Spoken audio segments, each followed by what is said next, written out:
tinuturuan ko na to paano mag-adjust ng valve glass, mga ganyan, magtanim ng injection pump. Yan sinang tumatama yan kung ano, sa flywheel. Ngayon dito naman tayo sa ano, C18 sa Kaiser compressor. Yan, ito yung makina niya. Nag-maintenance kami, change oil, adjust valve glass, nilinis din namin yung ano, filter ng breather. Yan, ito natapos na namin in-adjust yung ano, nauna kasi yung top dead yung ano number 6, kaya inauna namin in-adjust.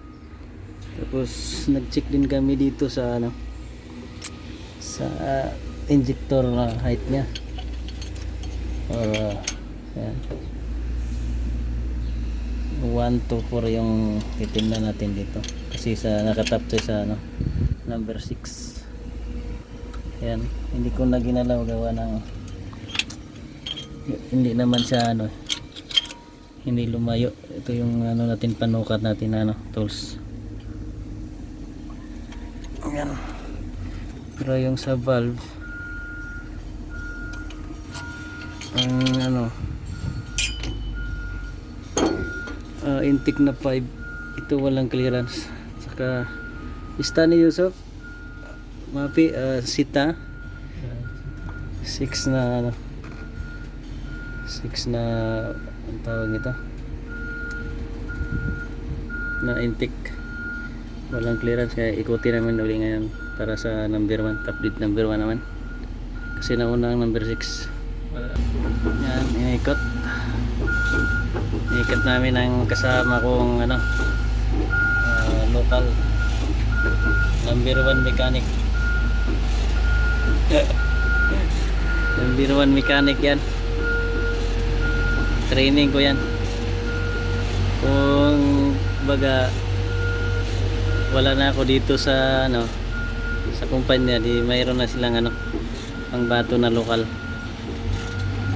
Tinuturuan ko na to paano mag-adjust ng valve glass, mga ganyan, magtanim ng injection pump.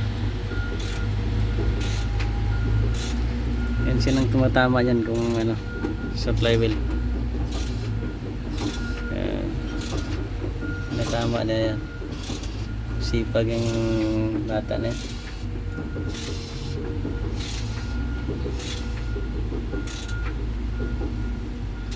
EJ, Lisa, kayo EJ ha. Ayan, kataptid number 1 na kami. Oh. EJ? Oh, walang mga clearance oh. Grabe to. Wala. I-adjust natin yan. Ito mayroon. Mayroon tong ano,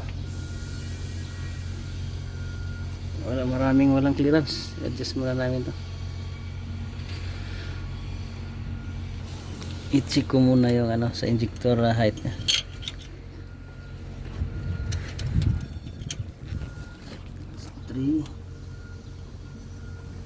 Ayos yan oh.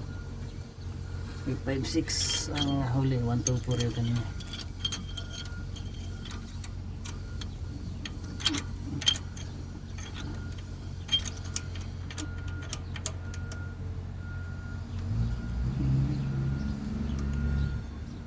Ayan, wala. Ayos pa rin dito. Ganun pa rin, ayos. Yan natin galawin yung ano, sa injector.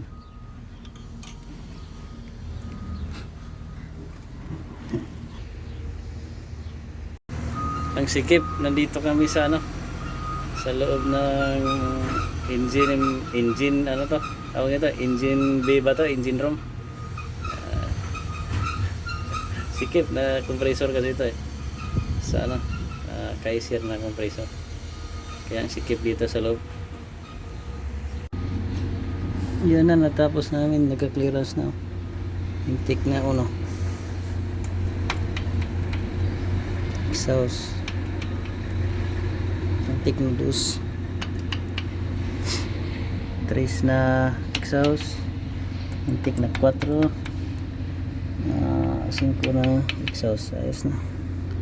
Yan na, natapos na. Kanina wala talagang clearance yung intake na 1, 2 na intake, saka ano ba yan, lahat ng intake 4 na intake, wala. Kaya sakto talaga yung 3,000 kasi 2,900 ito yung running hour. Yan lang po mga boss, ingat tayo palagi na hindi tayo magpawala ng tubig yan, gawa ng lakas ng humidity. Sayo yan lang po mga boss, maraming salamat.